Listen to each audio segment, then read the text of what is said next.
Зөв асуулт асуух нь хамгийн сайн хариултыг авчирдаг. Бид цаг үргэлжил шийдвэр гаргаж сонголт хийх хэрэгтэй болно.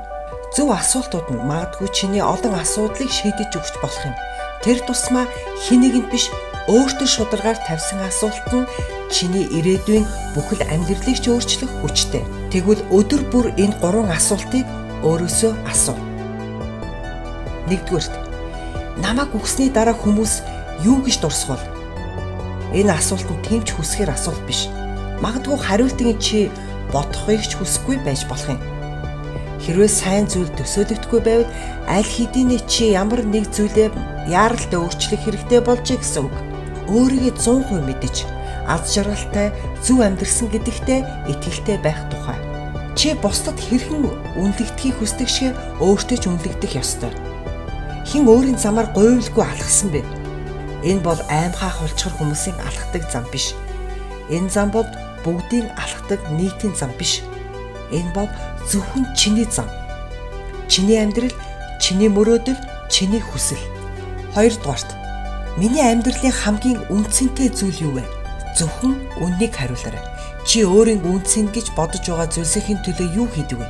Маш олон хүмүүс энэ сэдвээр зүгээр л тоглодог. Тэд хэлэхдээ гэр бүл маань хамгийн чухал гэдэг. Гэхдээ үргэлж ажиллаад сонгодог. Эсвэл найр наадам, шоу цэнгийн өөрт сайхан мэдрэмж төрүүлэх бүхнийг сонгодог.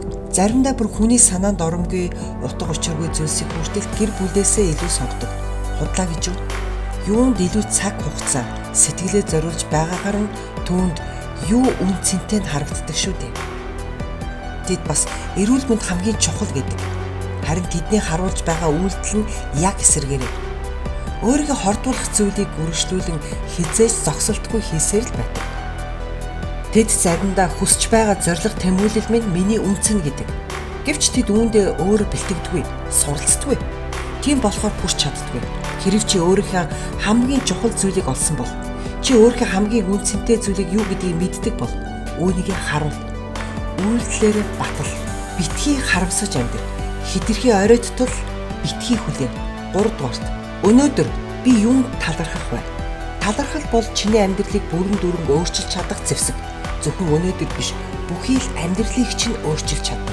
Амжилтанд хүрсэн, баяр хөөртэй, аз жаргалтай хүмүүсийн амжилтын хүч чадал талархал байсан талаар ярьдаг. Яагаад? Учир нь талархал бол бидний төсөөлж чадхааргүй их хүчтэй нөлөөлөл. Талархалгүйгээр хинч аз жаргалыг мэдэрч чадахгүй. Учир нь талархал өөрөө аз жаргал. Талархах өчүүхөнч зүйлгүй хүн гэж дэлхийд байхгүй. Хүн бүр талархах ямар нэгэн шалтгаан байгааг олж харж чадна. Гэхдээ хүсдэггүй л асуудал юм. Талархал нь сөрөг бодлуудыг устгадаг. Талархаж байгаа хүн сөрөг муу юм бодох боломжгүй болно гэсэн. Учир нь талархал, сөрөг бодол хоёр нэг цагт хамтдаа байх боломжгүй. Хэрв чи өдөр бүр талархах зүйлсийг олж харж чаддаг бол үүнийгээ зуршил болгон тогтвортой байлгаж чадвал хоёр зүйлийг мэдрэх болно. Нэгт өмнөхөөсөө илүү амьдарч байгаагаа мэднэ. Хоосон мэдрэмж биш, бодит өөрчлөлтийг мэдэрнэ гэсэн. Энэ чиний хүсэл биш гэж юу? Аз жаргалтай мэдрэмж, амар тайван байдал, амжилт, бүтээл. 2-т, чи илүү талархах зүйлсийг өөртөө татах болно.